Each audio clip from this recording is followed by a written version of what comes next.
Hello everybody, and welcome. I'm Cam Christo, and I wanted to show you an off-camera EU4 campaign I did, because it was really fun. So here it is. Note 1 backup save. We, of course, played as the mighty Ulm, and I did this.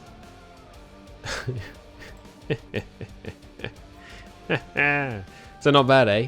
Good font. I like it.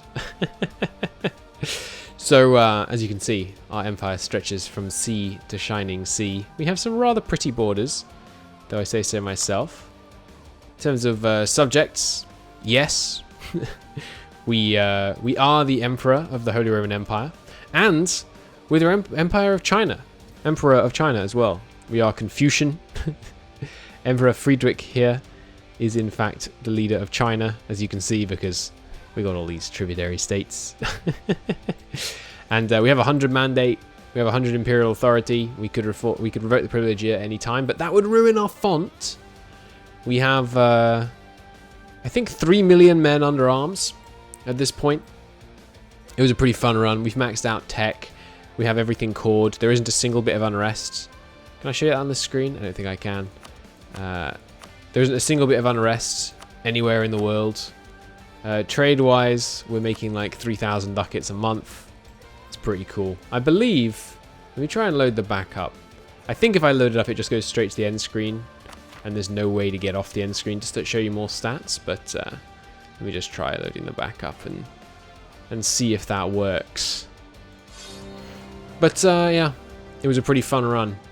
We blobbed pretty hard in the end game, just kind of went yoink. Yeah, so it does still do this, but I can show you the timeline, which is fun. So let's so a little speed up timeline. Slow growth at the beginning. I didn't push hard at all.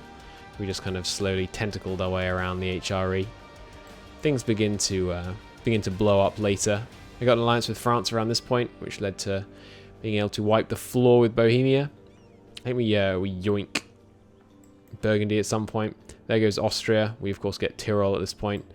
And then we go full ham on vassal feeding into the Ottomans, which gave us a lot more land. Then the expansion east starts in earnest. We release some vassals, reintegrate some vassals with the HRE Emperor by this point.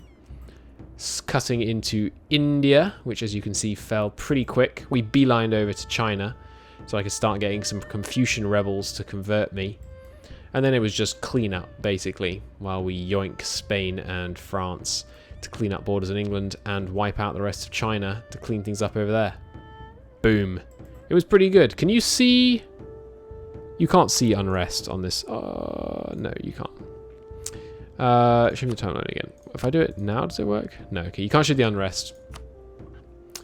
But yeah, I'll run that again on the zoom out in case you're curious about what happened in the world. But I thought I would just make, really quick video to show you what the heck was going on. We can get some more stats from the end screen once this timeline finishes. But in the world, it was a very typical game. Timurids held themselves together, which I guess is not totally typical. But Russia also never really got off the ground, and we beat them down a couple of times, which I'm sure didn't help. Our early expansion into the Venetian node was where I had most of my trade. We had about 1.5 thousand ducats in the Venetian node by the end. It's much easier to gain control of, especially because the Commonwealth and France are my allies for almost all the game. Near the end here, you'll see I did break the alliance with France and go wait for it, wait for it, wait for it, wait for it, yoink, and start taking all their stuff. The Commonwealth, eventually, we did just force them to bow as a tributary, rather than allowing them to remain as our ally.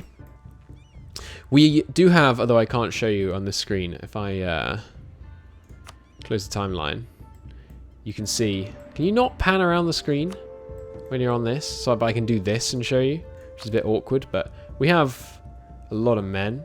Oh, it's not quite 3 million. That's a shame. We got 2.9 million men under arms. And as you can see, we have some heavily fortified borders. We've got 40,000 men in basically every province. I think we have some down here as well, but they might still be training up. Yeah, they're still training up. And we have some over here as well. Just stupid numbers of troops, basically. But yeah, it's pretty cool. Some statistics. Friedrich I, for 51 years. 298 of our wards ended in glorious victory. A 0 ended in disgraceful defeat. Each year, an average of 4.2 thousand men died. Each year, we saw the average loss of about 5.3 thousand men. Each year, around 0 enemy ships. We only full annexed 84 nations, surprisingly low. We annexed 1,328 rulers. Legend among legends was our 5543 general. Not bad, not bad. We got 227, that's surprisingly high. We did lose... What do you mean 94 provinces were unjustly stolen from us? How did that happen if we didn't lose any wars?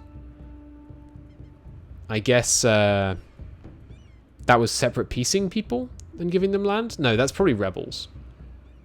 Our state's religion was Confucian, which was funny. We had 57 development in Ulm. 1 disaster. Did indeed rock our nation. Max tech, 126% religious unity despite being, you know, Confucian. We only had 36,000 manpower. Our manpower cap was somewhere above 1 million, I think, by the end. It was pretty cool. 1.8 million infantry. Not bad, not bad. Very nearly 1 million artillery as well. Of course, we maxed ability, we maxed ideas. It was a fun game. We got almost 20k score, 1,200 boats, lots and lots of transports, of course, essential for maintaining a global empire. But yeah, it was fun. The final war, look at that. An important event, the fleet. They were almost unscathed. During his reign, all of these places were gained. He's pretty cool. But yeah, there you go. One more time on the timeline. It was a fun game. Getting the Confucian rebels to convert us to Confucian took about 70 years. It was brutal. By the time they'd finished, and I was like constantly retaking a few strategic provinces to trigger another wave of the Confucian rebels and things like that. By the time they'd finished, there were actually 900,000 Confucian rebels at work throughout my great empire. I did like my little snaking in the beginning. It's classic HRE game Ulm, because you've got very limited areas to expand in the early game, because you've got elected to your right, free cities to your south. So it's basically just you have to spider out in different directions. But yeah, it was a good game. I enjoyed it. I enjoyed it a lot. Blobbing in the late game was fun. Trying to force the Confucian rebels was not that fun. I was doing things like, I was really glad I managed to fix my font just in the last 3 years there. It's very, very, very satisfying. But yeah, it was good. It was a good game. Anyway, I hope this is interesting, somewhat interesting to some of you. Thanks for watching. I'll see you in the next one.